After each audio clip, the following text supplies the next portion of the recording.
Reproduced missive from Lanyssa Ryssyl, Aransor of Sorrows, to Moraine, the Blade of Twilight. Sourced, Archives of High Lore Seeker Mathis. I tried to stop them, but they know the way. Archivist's note. I apologize for the vexing brevity of the Aransor's missives.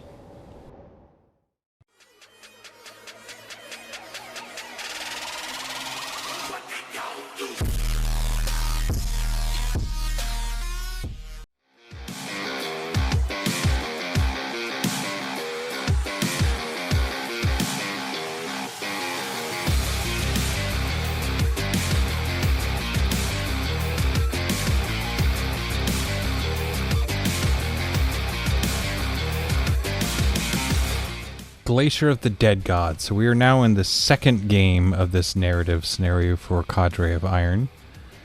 This one has where there's a giant seal, and basically the three posts are these arcing nodes or energy nodes that you have to, for the Battle of Turns, kind of turn them like a key in order to get the seal to unlock. It helps to think of the board as like a big magnet, and if you push them far to one side, it positively charges it to open the door. If you push them to the other side, it negatively charges it to close the door. With the intention of that door is leading to the crypt. Is that correct? The tomb or the crypt of Nightsore's body? Crypt just sounds better. Just a good word.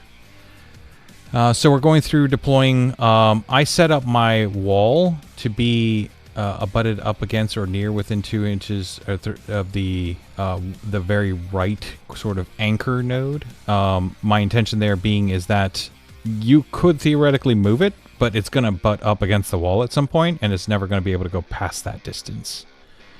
That would allow me to play a little bit more central. Yeah, I set up my terrain much more for staging and also for keeping you from dragging my poor cats across the table. I'm noticing a pattern here. You don't like me touching your cats. I don't like you touching any of my stuff. But you are clearly not a cat lover, as we determined last game.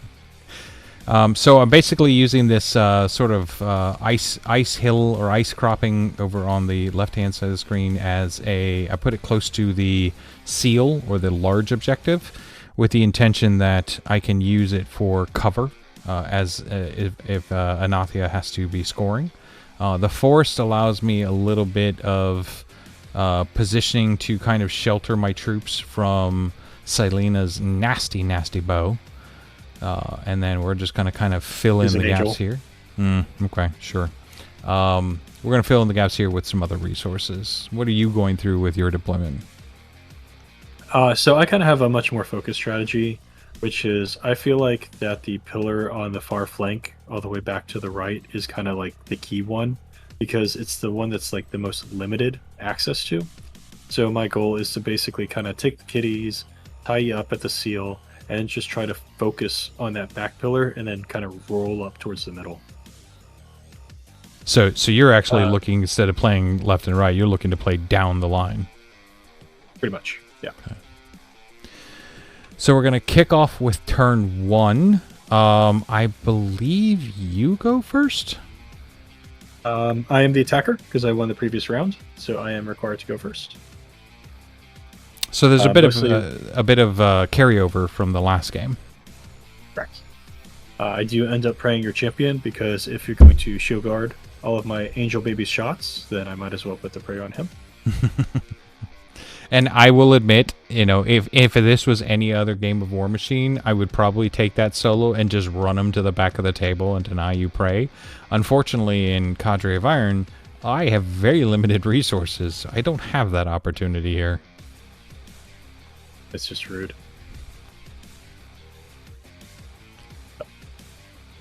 Yeah, we're just trying to figure out who I'm going to pray, but I think we already know. Yeah, did the force that I put in play into any of that when it came to choosing the prey? Pray no, but it absolutely, I think, comes into this game. So I was talking about how I wanted to kind of focus on the right side and kind of work my way to the middle. One of the things is that any model can push a pillar, but you have to own it. And that requires you to have an infantry model there. And so you put all your infantry kind of toward the right flank. and then you have this big old forest in the middle. And unlike, you know, good armies who have Pathfinder ubiquitously, you do not. And so that makes it super, super awkward for you to get to that pillar that's kind of on the left side. And so what we end up doing is having you move up. Cylena comes up and she just bluffs some shots. No one cares about her. Yeah, she tried taking him out, but I think the impervious flesh on the Revenant Champion kept him alive. And then I used that, since you had done that activation, I used my opportunity to move up my pillar, and I guess you're going to do the same. Yep. So you basically are kind of stuck in a spot where you can't get an infantry model to that pillar to push it back. There's just nobody in range. And I have a special spell called Wind Rush, which lets me move again. So my caster, who is a warrior model, is going to move up. She's going to push the pillar, and then she's going to Wind Rush back, and she's going to be nice and safe. It's just absolutely delightful. Yeah, it's such a good opportunity when you have these action functions where it's like, all right, well, I need to do this thing, but I don't want to be standing out in the open like my guy is. So you're like, I'm just going to head back. Yep. That is exactly what she does, and I get extra defense just, to top it off. Yeah, and I mean, until you move some stuff up, there's nothing you can do to stop that. Yeah. That's I think one of the challenges of this match that I encountered near the end was, at its core, the gameplay is, I don't want to say basic, but it's very simple to understand. You have an objective. You need an infantry model. When the infantry model activates, it uses its combat action to activate. Then it's going to turn around. It's going to walk up, and it's going to push the objective. Done. Very simple. There's 3 of them, and you have limited resources, so you have to kind of like manage your resources, recognizing by putting them out there to move the objective, you're putting them out there to die too. So the other thing that we're going to do is we can just try and control the objective to prevent the push. Now the Barrel Ghoul has moved up to be near that objective that you pushed. So no one can necessarily push it while I'm there, but at the same time, he's not an infantry model, so he can't do anything about it either. But Anathia could. You, on the other hand... I'm in the tank over in that flank. Yeah, there's measuring tapes flying everywhere, but models aren't moving just yet. I'm like, hey, I'm going to move this guy up, and I'm just going to push it back over. I'm like, our health is tied. I don't control it. So now I got to figure out how to knock some health off this dude so I can push it up, but then if I move up there, then you're going to charge me or shoot me with your stupid spears, and I don't want to leave a guy out in the open, and it's all very sad and confusing. So instead, I decided to waste time by buffing up one of the cats and having him dig. I was going to say, look at how many tokens are on Benkei. Dear Lord. It's fine. I like how we don't actually know what the names of the cats are. We just say Benkei for all of them. No, Benkei's the one that's pointed down. Benkei down. And then Sasha is the one that's pointed up. And that's what I believe, and no one will be able to convince me otherwise. Look at you doing the cheeky, I don't want to be charged. I don't want to be charged. That thing has killed enough, kitty. So I had the brilliant idea of using Anathia to go over and move the objective, and then I remembered, oh wait, you have to use your combat action to do that, so I can't run over there to do it. So I will just have to position her to hopefully do it next turn. I at least have one that's crossed the line at the moment, and that will at least give me my cross point. Yeah, I'm so proud of that move.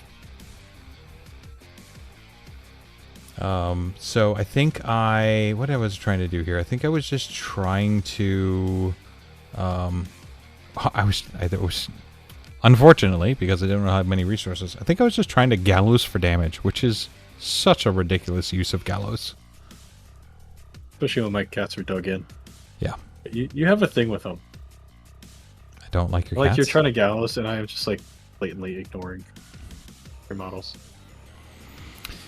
Yeah, so what I'm basically here is, where can I go that doesn't block my charge? I was going to say, what is happening here? Like, models are you've got a grouping of infantry over here, and they're all paying attention to this one side. I've got one guy over here, and you're like, I'm going to bring an army.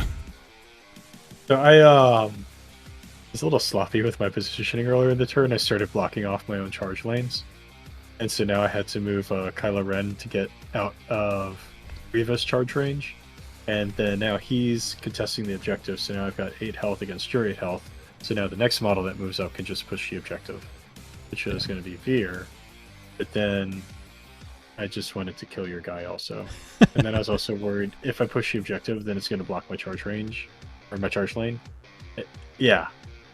There's admittedly, I kind of saw, once I saw the moving of the models, I figured that I was seeing a little bit of the telegraph, so I had used my cursor to basically, I positioned one to be the anchor for where the other one could move up. Now I will have to pop the Pathfinder card from Careful Recon, but it allows me to move through the forest, move up, and position myself so that I can push this one. So even though I had just lost the objective, I sort of saw the telegraph. I'm not going to say I knew your plans, but I saw the telegraph and I was like, okay, I need to get another one. So I put the anchor, I put that, and this is again me trying to mitigate this concept of the second you go to move something, you're out there standing in the open. My hope is by being in base to base with shield wall and with the cursed armor, hopefully I can survive the damage that comes in. Also, if I can get trigger some vengeances, I'll be a little bit closer, and if I can start an activation, I might be able to get a charge off on one of the last watch in the following turn. Yeah, thankfully, since you burned your Pathfinder card, it just ended up meaning that your guy couldn't get to her. And then for a brief second, I thought I was going to go for the pillar you just pushed until I remembered that I don't control it, so I can't push it back. So you've effectively kind of pushed it and guarded it right there, that center pillar. And in the end, you just decided, hey, I'm going to kill your guy. I know. Sometimes a man's got to do what a man's got to do. So seeing a little bit of writing on the wall on that right flank, I move my champion over. He can now hide his prey target behind a forest and then position himself to potentially be a shoal guard in the following turn.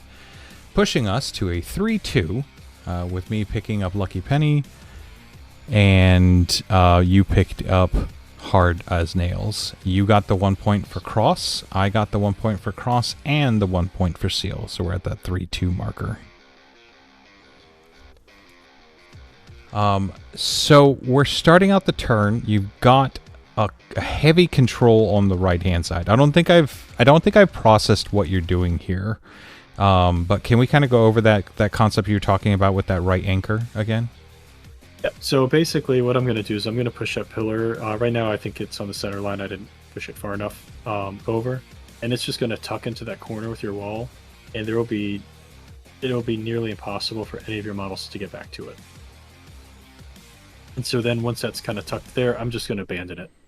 And then now I'm not messing with it anymore. I'm free to just kind of put more of my force into more of your force. And kind of start working on the two deathless skeletons, idiots, that are in that middle pillar. And now I've got, 4 weapon masters on 2 zombies. So yeah, Riva just leads it off. Yeah, it leads it off big time. Charging weapon master says ouch. Yeah, she did good. I'm proud of her. The one of the elements that I was trying to hope with that vengeance move is trying to position myself that if you had done something where you were going to do Benkei or Lanyssa, then I could activate one of those and push the objective even further. My only hope was if I could push that objective one more time, then that would require 2 activations for you to push back. And since we were already on 2, you aren't going to be doing it 2, and if I could just contest it for 3, then I would basically be able to hold my cross point for the rest of the game. Yeah. The charging crazy guy brain of my side did not think, hey, he could just, I don't know, kill you, and then you won't be able to do anything anyways. Well, so she's so special because she has 2 attacks. I embrace that. Oh well, you're gonna kill me, and instead of doing what I just said, which is go up to the objective and push it, I try to go and kill you, and fail doing so. Good job. It helps. I think I forgot she has retaliatory. Yeah, because I probably would have died. I think the only thing that I wanted to... Oh, here we go. Here's the official push, and I think that's probably where that objective stays for the rest of the game, if I remember correctly. So go Veer. But But so I'm about to lose my execrators, which are the deathless skelly dudes that you keep referring to. That's seriously their name. Yes, the execrators. I'm looking at it, and I want my carrion hound to get in. I've always overestimated the carrion hound's actual output.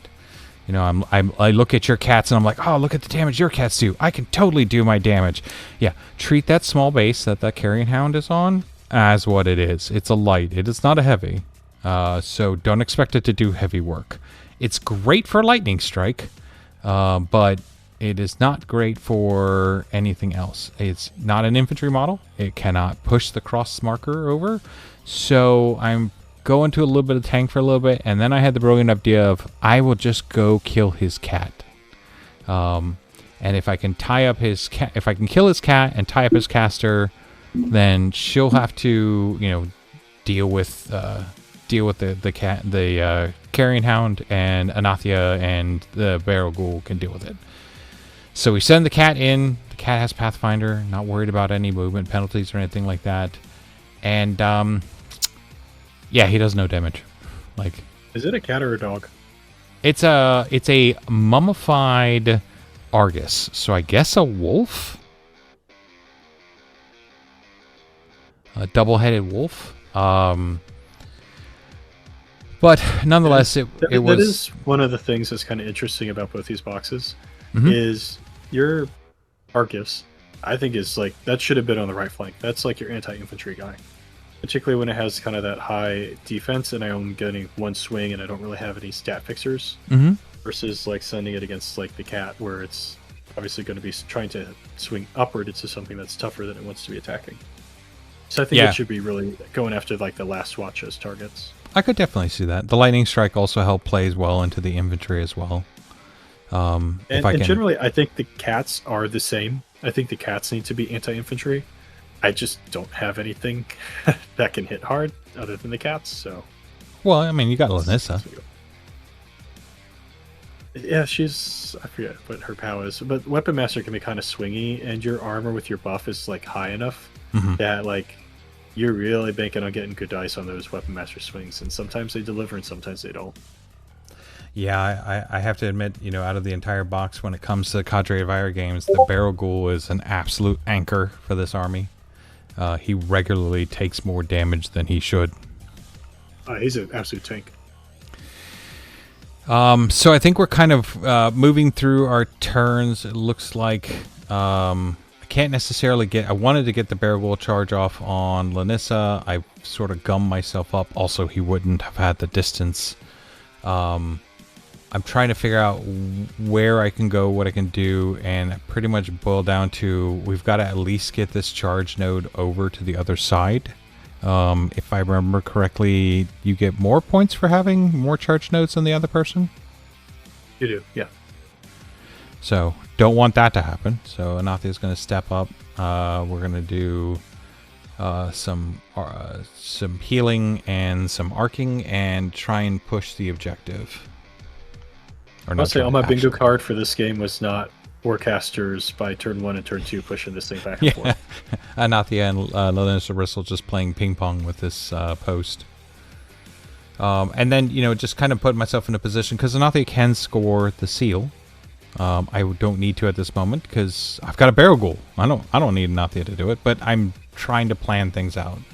There goes Cylena we're fixing all of the damage that or all of the effort I was for pushing the charge. I still have a charge, but I still have one of the things nodes crossing over, but I'm not charged anymore because I don't have two.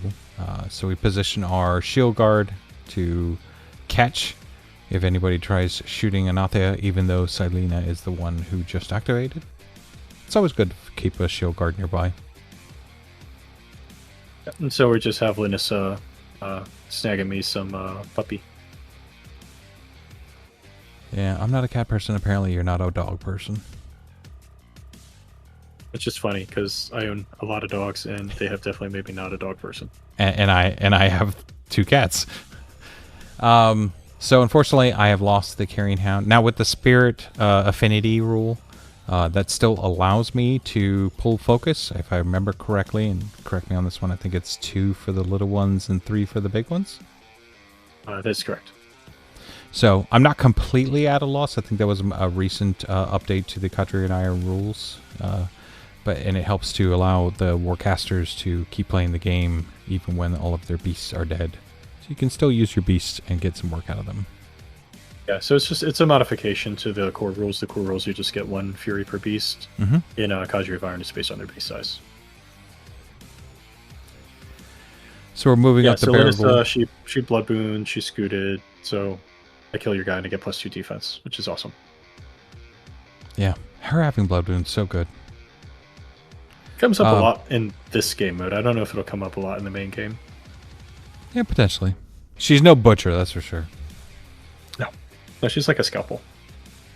So we activate. I moved up the barrel ghoul because I kind of figured something was going to be coming in. I'm like, instead of going after Anathia, I was trying to position to only get 1 cat, but my biggest thing was trying to have a distraction barrel ghoul so that hopefully he didn't come after Anathia. So she's kind of hanging out in the open. Yeah, she is. And I think you... Oh, yeah, that's right. You burned Blessing because you wanted to get past Hellrot. And I'm finally living my cat dream. I'm getting the flank on your barrel ghoul. And I blow it. I blow it so bad. I think if I remember correctly, that was the one where you charged and you got a 1, or you got Snake Eyes. And you were like, what is this? What just happened? My charge attack under Blessing with flank, and I rolled double 1s. Oh, dice. Give and you take. But it is enough damage to take the seal away from you. Correct. Which is important. And give it to you, actually. Correct. And I appreciate that. But you can kind of see my plan is going off pretty well here. He's getting rolled up from the one side, then I'm just kind of holding him steady by the seal. Yeah, I feel like this is like a very stereotypical, like, collapsed flank. I had a presence on the right-hand side, and the last watch made sure that it was my last watch and removed me from the right. And now the game, where the game started from a north-south, top-bottom type game, has now shifted left-right, pushing us into the next round. We're still 4-5. It's still very close. We know any 1-point games can be recovered. I don't have a lot of pieces available, but we're going to do the most we can. The biggest advantage is I get to go first because you had so many models to activate. A nice little balancing mechanism. Yeah. So we're going to fuel the casters up, and I'm kind of looking at my cards. I'm thinking I'm probably going to pull the Hunter card, and I'm going to collapse down into the seal. Both the Revenant Champion and Anathia are the only ones who can activate the nodes. But I need to clean up what is, I guess you could call, my backfield now, in order to make sure that I can recoup and then start pushing forward. And maybe I can get a game where I can keep the seal, be able to get into this tomb, and then just push forward into those nodes and get some points off of that one node that's in front, if possible. So nothing goes in. She's got that lovely 3-inch reach. And we go tacking, trying to kill the dog and free it up. Ideally, my expectation was do enough damage with Anathia to hopefully pick up one dog, or at least get it to a point where we are putting Sasha so she's full and can't do any damage onto the barrel ghoul. Maybe the barrel ghoul does a single punch with his fist and then uses the club on Benkei. And we will, we'll try and be a little greedy and see if we can't pick up both of them. However, I always forget about the spring blades. They're fun. So it was kind of interesting. We're going back and we're watching this after the fact. And one of the things that's very awkward about this interaction is that her feat requires there to be Fury on the table already before she goes. And in the main game, that's not a problem because you have control over that. And this, with the alternating activations, she obviously needed to go first before he could generate any of that Fury. And I need to go back and check to see if the rules allow this. I was wondering if you could just left all the Fury on the barrel ghoul and then cut herself up to full. And then he would have an additional 4 Fury that she could have feeded back on. I don't see, because you're not required. I mean, I'd have to pass the threshold check, but I wouldn't. You're not required to pull the Fury off. Yeah, it's just something that's kind of occurring to me as we watch. And then obviously I just back him using flank. Apparently, I just needed better dice on the next turn. Well, you need better dice, but obviously you didn't need to worry about blessing because the better dice was enough to carry it through. Barrel Ghoul is dead. Cylena comes up and shoots the Revenant Champion, and it's just Anathia against the entire Last Watch. Uh-oh. Yeah, so they're just kind of moving up. They're pushing the pillars, getting everything charged up, and we're sealing this tomb up. Yeah, I think if I remember correctly, you get cross because you just pushed one over. You will get charged because you have more than one objective. And I think you played the Lucky Penny card. I score it, yeah. Yeah. So, you're going to go up by 3, and I will go up by 2 for Hunter and Seal. And that is because I think I did enough damage with all the whipping, even though I didn't necessarily have a good feet pull, or anything to use the feet on, I should say. I did enough damage that I shifted the hit points in my favor. So we're basically going to walk into a 6-8. Yep. And then something that's kind of worth mentioning as, we're going through this. One of the things is I didn't push the third pillar that turn, because you kind of have to think forward a little bit on some of these, where if I had pushed it last turn, that doesn't get me any extra points. But if I wait a turn, push it this turn, then I get the points for crossing. So it's kind of worth, sometimes being aggressive on the scenario. You kind of want to wait, be patient, and pace yourself. That's actually something I've noticed a lot with Cadre of Iron is you're regularly looking at your cards, not necessarily to. I mean, obviously you're looking to see if there's any rules or anything, but you're looking to see. Okay, I don't want to score this turn. I don't want to kill this beast because I want to score matey next turn. Which is actually what I do in this one, is I turn around and activate Anathia, and then I score with matey by killing the beast and then getting this. No, I don't get the seal because I think you contest me on the seal. Because I think you kill me, actually, if I remember correctly. But you have to look at your cards. You have to see what's out there and what you could activate, what you need to activate later. And sometimes that means not killing a model, which is very counterintuitive in a game, because normal Warmachine is just kill it, just do whatever.